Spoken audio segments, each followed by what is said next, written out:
Baik, selamat siang. Assalamualaikum warahmatullahi wabarakatuh. Kami dari kelompok 6 yang beranggotakan Dr. Laksamana Fajar, Triatmojo, Delaria Krisna Dewi, dan saya, Faiz Ibrahim Hidayat, akan mempresentasikan tentang sistem agribisnis dari kuda equestrian atau kuda yang diperuntukkan untuk olahraga. Yang keras, Mas. Yang keras. Ya, baik. Baik, Prof. Jadi kita ingin mempresentasikan tentang sistem agribisnis kuda equestrian atau kuda pacu yang digunakan sebagai olahraga.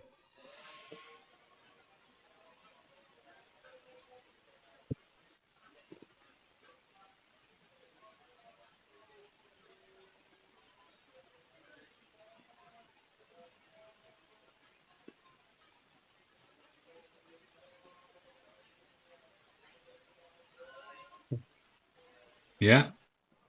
Next. Untuk selanjutnya adalah perkembangan komoditas kuda akan dijelaskan oleh teman saya, Hilaria. Baik, perkembangan komoditas kuda di Indonesia, baik dari segi permintaan, kualitas maupun pengolahan mengalami perkembangan. Nah, kuda tidak hanya berfungsi sebagai hewan peliharaan atau hewan pekerja saja, namun saat ini juga keperluan olahraga dan mulai diperhatikan sebagai potensi komoditas ekonomi. Perkembangan komoditas kuda dapat dilihat dari beberapa aspek berikut. Yang pertama, peningkatan permintaan dan impor kuda untuk keperluan olahraga berkuda. Menurut CNBC Indonesia, Belanda menjadi negara pemasok utama kuda ke Indonesia karena kualitasnya yang tinggi dan performa yang baik dalam kompetensi. Yang kedua, pengembangan peternakan kuda lokal oleh pemerintah. Pemerintah berupaya mengembangkan peternak kuda lokal melalui peningkatan kualitas genetik, program-program pelatihan, pengolahan, dan perawatan kuda bagi peternak. Yang ketiga, Persatuan Olahraga Berkuda Seluruh Indonesia atau Pordasi bekerja sama dengan Kementerian Pertanian untuk membuat MOU berguna untuk memperkuat pengembangan komoditas kuda di Indonesia. Oke, next.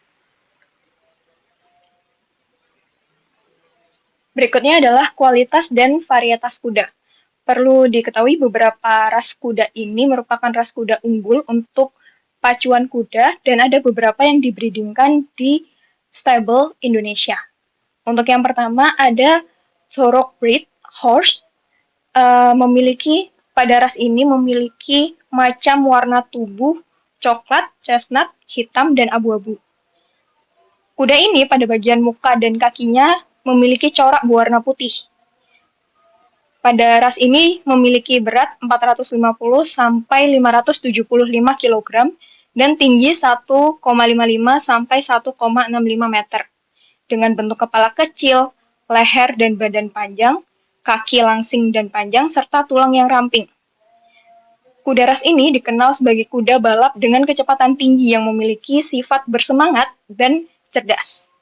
Untuk kisaran ras kuda ini antara 426 juta sampai mencapai 996 miliar atau bahkan mencapai 1 triliun, tergantung pada kompetensi yang telah dimenangkan, usia, pelatihan, dan silsilahnya. Berikutnya ada Arabian Horse, di mana memiliki ciri-ciri kepala kecil dengan bagian hidung agak melengkung ke dalam, mata bersinar jeli, rambut kepala dan rambut ekor terurai panjang, kaki dan kuku kuat, dan pada ras ini dikenal cepat dan kuat untuk berlari jauh, berani serta bertemperamen. Untuk bobot kuda Arab ini mencapai 400 sampai 500 kg. Warna dasarnya mayoritas putih. Untuk kisaran harganya sekitar antara 71 juta sampai 2,1 miliar tergantung usia, pelatihan, dan silsilahnya. Berikutnya ada American Quarter Horse, di mana memiliki ciri-ciri tubuh kekar dan pendek dengan otot yang baik, tinggi badannya sekitar 142 hingga 163 cm, memiliki kepala lebar dan wajah datar yang dikenal sebagai kuda tercepat dalam balapan jarak pendek. Memiliki sifat tenang, mudah dilatih, dan menjadikannya sebagai pilihan populer untuk pemula dalam berkuda. Untuk kisaran harga ras American Quarter Horse ini antara 10 juta sampai 300 juta tergantung usia pelatihan dan silsilahnya. Kemudian yang terakhir itu ada Warm Blood Horse dengan ciri-cirinya tubuh besar, proporsi seimbang, dan otot yang baik. Tinggi badannya sekitar 152 hingga 173 cm. Untuk ras ini dikenal sebagai kuda unggulan dalam olahraga berkendara seperti dressage dan show jumping. Memiliki sifat tenang, cerdas, dan mudah beradaptasi dengan pelatihan. Untuk harga dari ras kuda ini sekitar 71 juta sampai 356 juta, tergantung usia, pelatihan, dan silsilahnya. Next. Baik, berikutnya itu populasi kuda di Indonesia. Menurut Badan Pusat Statistik, mencatat bahwa Sulawesi merupakan provinsi dengan populasi ternak kuda terbanyak di Indonesia pada tahun 2022. Jumlahnya mencapai 176,13 ribu ekor kuda. Sebaliknya, pada Kalimantan menjadi daerah yang paling sedikit dengan total 244 ekor ternak. Sulawesi Selatan menjadi provinsi dengan jumlah ternak kuda terbanyak mencapai 168,51 ribu ekor, disusul dengan Nusa Tenggara Timur atau NTT dengan 118,13 ribu kuda, dan Nusa Tenggara Barat dengan 36,9 ribu kuda. Kuda merupakan ternak yang paling sedikit dipelihara warga, yaitu sebanyak 367,27 ribu ekor secara nasional. Jumlah ini lebih sedikit apabila dibandingkan dengan jumlah ternak kambing yang mencapai 18,55 juta ekor dan domba sebanyak 14,6 juta ekor serta babi sebanyak 6,75 juta ekor.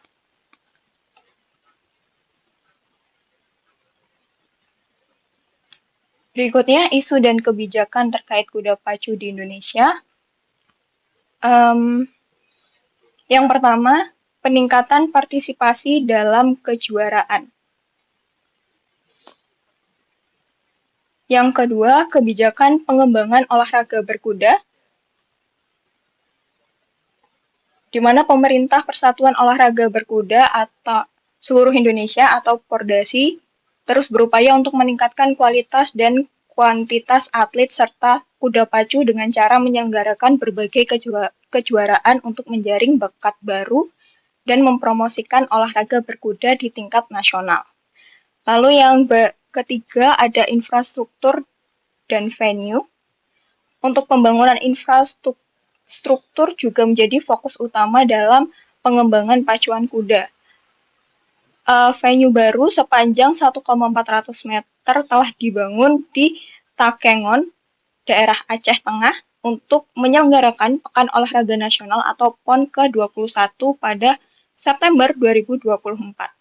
Venue ini akan dilengkapi dengan fasilitas modern seperti tribun penonton, ruang atlet, dan area perawatan kuda yang diharapkan dapat mampu meningkatkan pengalaman kompetensi bagi peserta dan penonton. Kemudian yang keempat ada promosi dan pemasaran. Promosi olahraga pacuan kuda juga perlu ditingkatkan untuk menarik banyak penonton dan sponsor. Nah, kolaborasi antara pemerintah, pelaku industri, dan masyarakat menjadikan masa depan pacuan kuda di Indonesia memiliki potensi yang cerah. Berikutnya.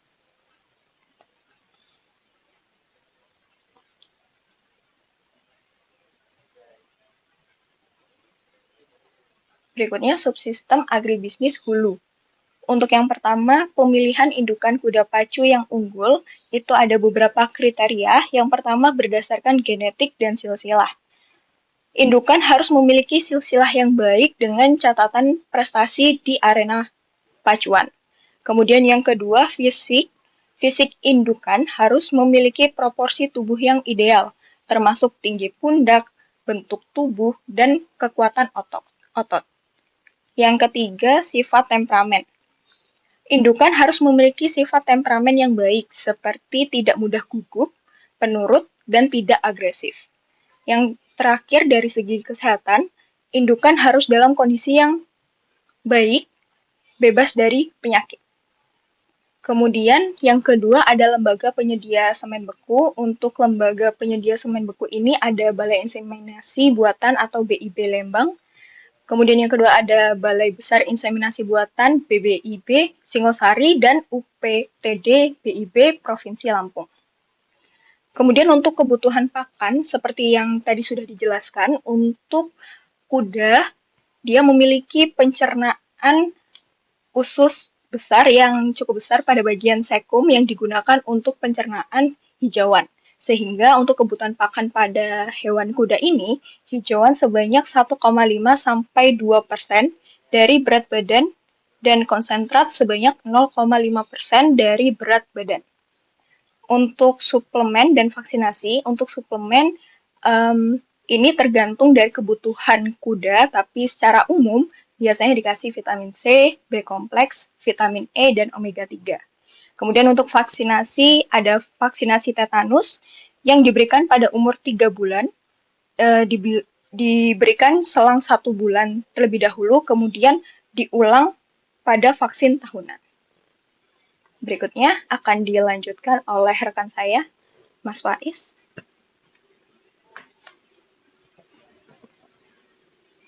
Ya, selanjutnya adalah Udah ini. subsistem. Gih, Prof. Tadi udah sistem agribisnis, udah perkandangan, manajemen kesehatan. Udah tadi kan? Iya, tadi yang sistem agribisnis hulu atau pembibitan, sekarang yang budidayanya, Prof. Ya. Jadi di subsistem agribisnis budidaya ini akan dibahas terkait tentang perkandangan, pemeliharaan, dan manajemen kesehatannya.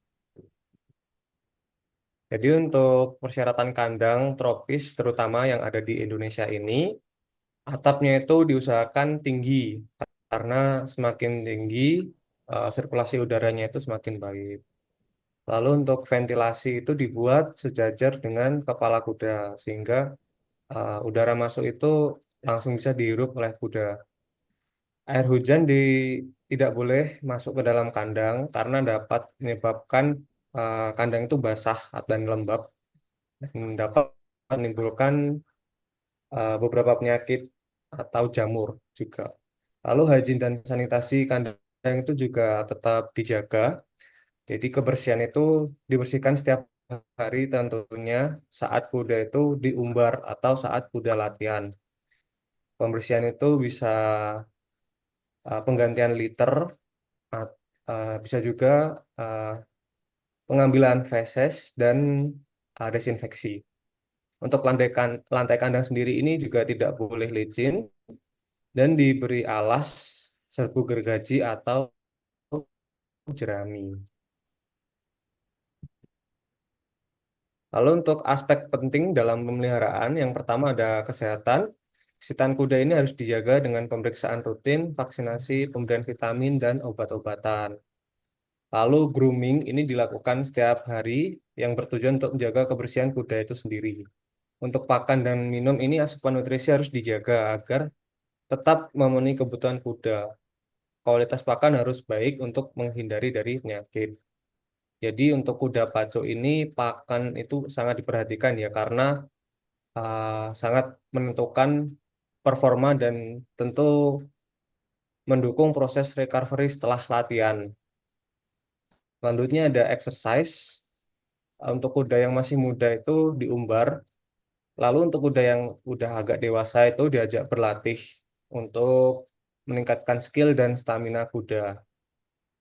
atau mungkin kuda yang dipersiapkan untuk ikut kompetisi. Lalu untuk perkandangan tadi sudah dijelaskan, ventilasi harus baik dan sirkulasi udara sehingga kuda itu nyaman dan kebersihannya tetap terjaga. Lalu untuk perawatan kuku ini juga harus rutin dipotong karena kalau kuda yang dipelihara oleh manusia itu lingkungannya itu sudah terkondisikan ya sehingga kuda itu menginjak rumput yang lembut atau tanah yang lembut sehingga kuku itu memanjang. Beda dengan kuda liar yang di alam itu kuku itu terkikis oleh bebatuan-bebatuan di alam. Jadi kita sebagai pemilik stable atau pemilik kuda harus rutin merawat kuku kuda ini. Lalu tapal diganti jika sudah ada kerusakan. Untuk pemeliharaan harian, yang pertama ada pemberian pakan dan minum. Ini bervariasi ya untuk setiap manajemen stable. Ada yang dilakukan 2 sampai 3 kali sehari. Kalau setahu saya itu ya pola makannya itu pagi, malam diberikan hijauan, lalu untuk siang itu diberikan pelet. Untuk minuman diberikan secara ad libitum. Lalu setelah diberi makan, kuda itu dilepas atau diumbar. Pengumbaran ini dilakukan di pedok agar kuda ini melakukan exercise dan tidak jenuh di dalam kandang. Setelah selesai diumbar, lalu kuda itu di grooming. Setelah di grooming, kuda ini dimasukkan ke dalam kandang lagi. Selain tadi, untuk beberapa kuda ini ada yang diajak latihan, terutama kuda dewasa yang dipersiapkan untuk kompetisi. Nah, ini latihannya rutin sebanyak 2 sampai 4 kali dalam seminggu karena uh, kuda ini juga perlu istirahat gitu. Kalau terlalu diforsir, resiko cedera ini juga banyak terjadi di kuda pacu. Untuk jenis latihannya sendiri ada bermacam-macam ya, ada endurance atau daya tahan, ada latihan kecepatan, dan ada latihan jumping atau lompat. Untuk pemeriksaan rutin ini juga dilakukan setiap hari sebatas palpasi dan juga melihat kondisi fisik kuda ini sehingga jika ada hal-hal yang abnormal itu bisa segera ditangani. Lalu untuk perawatan mingguan ini ada memandikan kuda dan pemangkasan rambut. Pemangkasan rambut itu di bagian surai, ekor, dan rambut kaki. Untuk perawatan bulanan, ini ada kikir gigi untuk menjaga bentuk gigi kuda dan pemotongan kuku. Pemotongan kuku ini terkadang dibarengi dengan penggantian tapal kuda yang sudah rusak. Untuk manajemen kesehatan sendiri, dilakukan vaksinasi tetanus secara rutin. Untuk awalnya itu pemberian di usia 3 bulan, lalu diulang setelah 1 minggu. Setelah itu pengulangan booster dilakukan setiap tahun. Untuk pemeriksaan rutin dilakukan setiap hari berbarengan dengan grooming. Lalu pemberian antelmentik atau obat cacing ini diberikan pada kuda usia 3 bulan dan diulang setelah setiap 3 bulan sekali. Perawatan rutin ini mencakup perawatan gigi, kuku, dan penggantian tapal kuda, dan karantina dilakukan pada kuda yang baru datang atau kuda yang terinfeksi penyakit menular, di mana kandang karantina ini jaraknya harus jauh dari kandang-kandang kuda yang sehat. Selanjutnya adalah subsistem agribisnis hilir, di mana setelah dipelihara, kuda ini akan dipasarkan. Jadi untuk kuda pacu sendiri ada beberapa rute pemasaran. Yang paling umum itu digunakan untuk kompetisi atau digunakan sendiri. Selanjutnya ada juga yang dipakai untuk riding. Jadi kuda itu tidak ikut kompetisi, tapi hanya digunakan untuk riding atau wisata. Lalu ada yang dijual ke stable lain juga. ada yang dibeli oleh member stable itu sendiri. Lalu untuk ada juga kuda yang dipotong. Kuda yang dipotong ini biasanya kuda-kuda yang usia tua atau yang terkena penyakit tidak menular atau penyakit yang bukan zoonosis dan sudah tidak bisa disembuhkan atau kemungkinan sembuhnya itu kecil. Maka kuda itu dipotong. Jadi untuk kuda pacu ini jarang sekali untuk yang dijadikan kuda potong. Untuk rantai pasok produksinya itu dimulai dari proses pembibitan. Ini biasanya stable itu ada yang impor, ada yang lokal, beli dari stable lain, atau dia breeding sendiri. Nah, untuk breedingnya ini uh, ada yang menggunakan kawin alami, ada yang menggunakan inseminasi buatan. Untuk semennya sendiri itu didapatkan dari pejantan unggul. Seleksinya biasanya berdasarkan dari silsilah atau mungkin dari kuda yang sudah pernah juara di kompetisi tersebut. Lalu setelah dilakukan pembibitan, kuda biasanya yang digunakan untuk kompetisi atau riding. Nah, itu akan dilatih dan dijadikan kuda kompetisi. Dan beberapa kuda yang performanya kurang baik atau fisiknya kurang memadai itu digunakan untuk riding saja.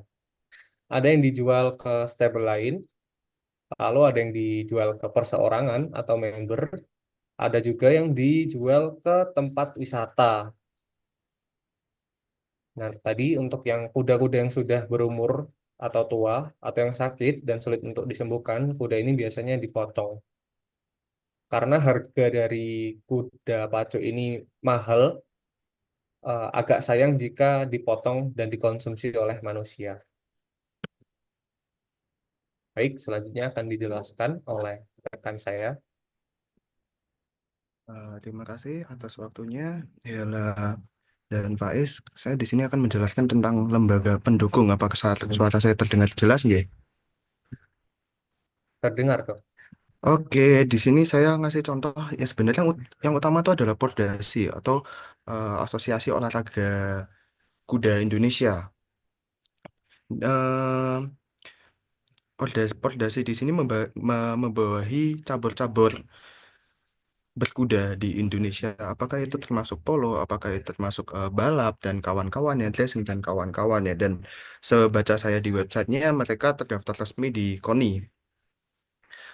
Pordasi sendiri di sini di ADART yang baru aja diperbarui tahun 2024 ini waktu pas Munas kemarin, eh, dia tuh bertanggung jawab dalam legalisasi kuda yang ada di Indonesia serta atlet-atlet yang ada di Indonesia.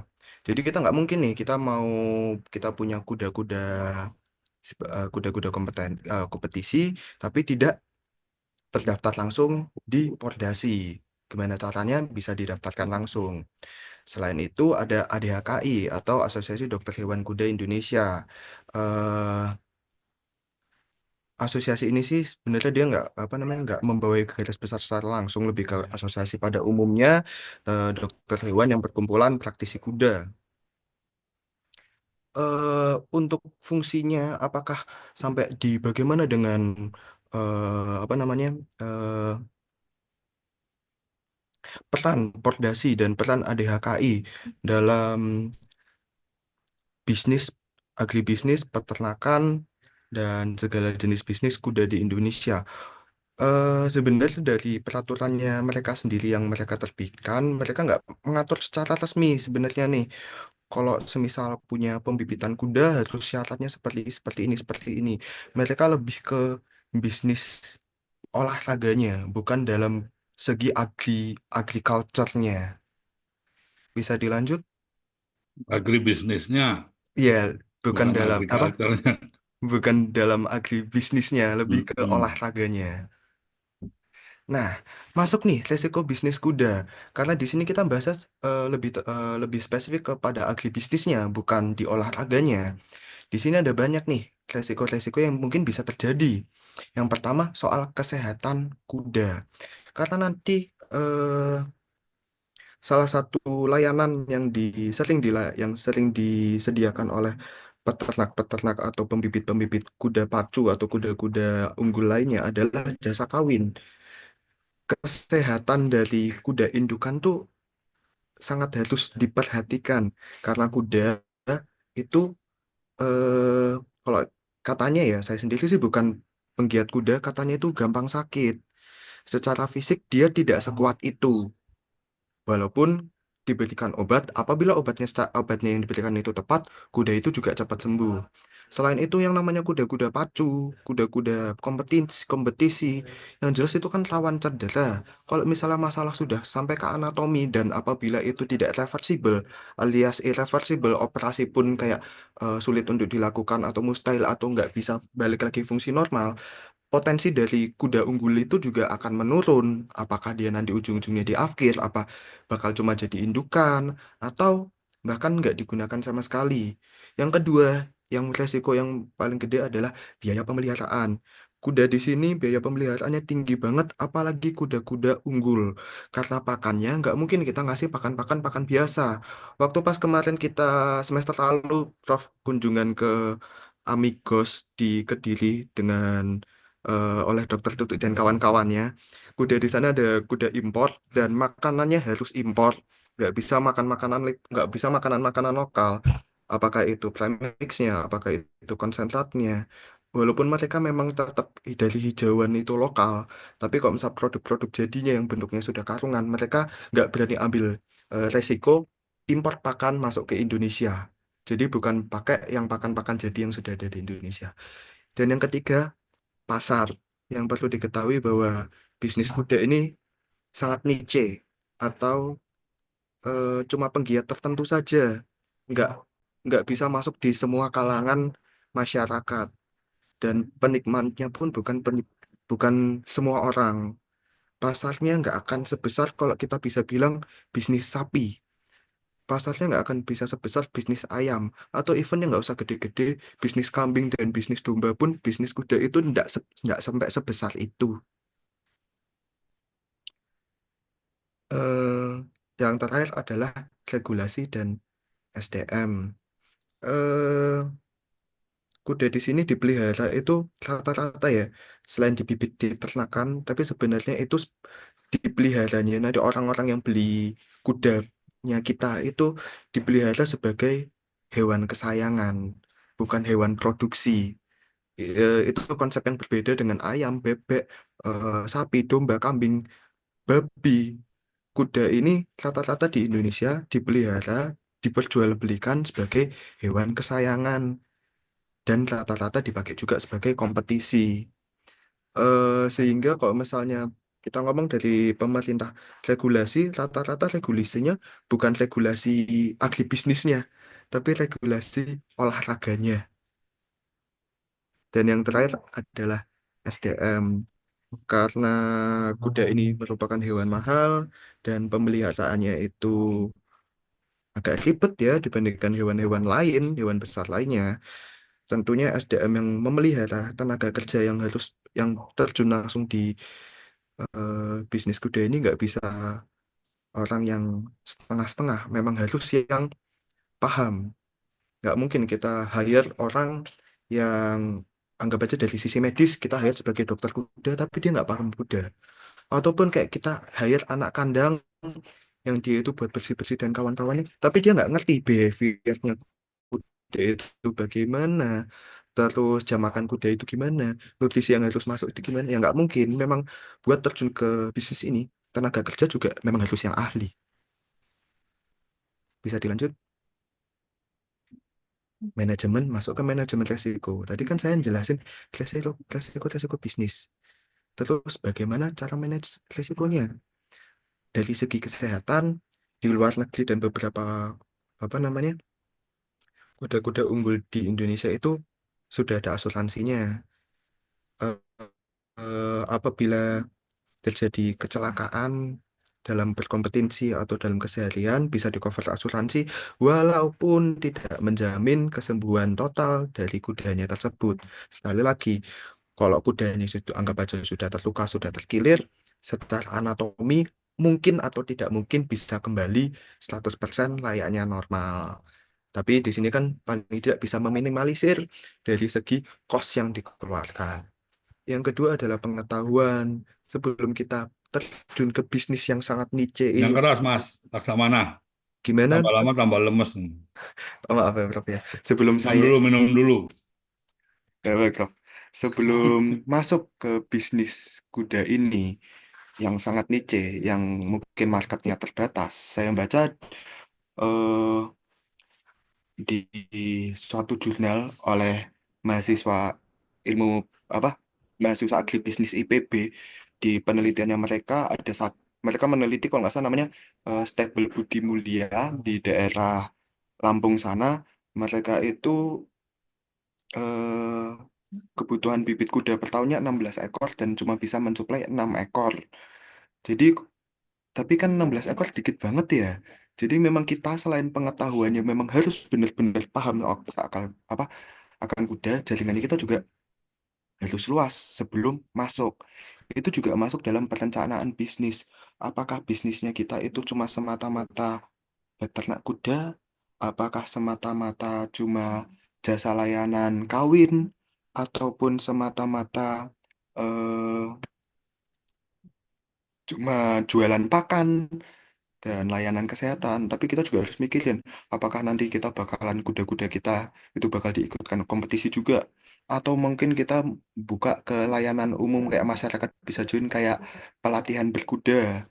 Atau mungkin nanti sekalian farmnya kita dijadikan objek wisata. Itu masuk dalam perencanaan bisnis yang kemudian kalau misalnya konsep bisnisnya itu sudah jadi, bisa dianggarkan sesuai keuangan dan modal yang diperlukan. Kemudian masalah pemasaran. Bisa dilanjut? Permasalahan secara garis utama yang saya baca di literatur ya, utamanya itu selalu yang pertama adalah pakan dan kesehatan. Pakannya ini mahal.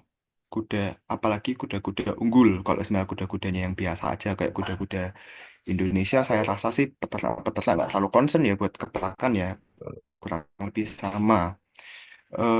Tapi pakan di sini kuda, apalagi kuda unggul tuh harus impor. Jadi nggak harus ya, biasanya impor.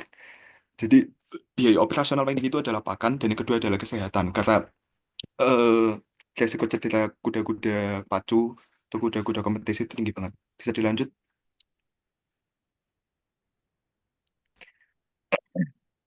Ini balik lagi sebenarnya dari tadi saya ulang-ulang strateginya.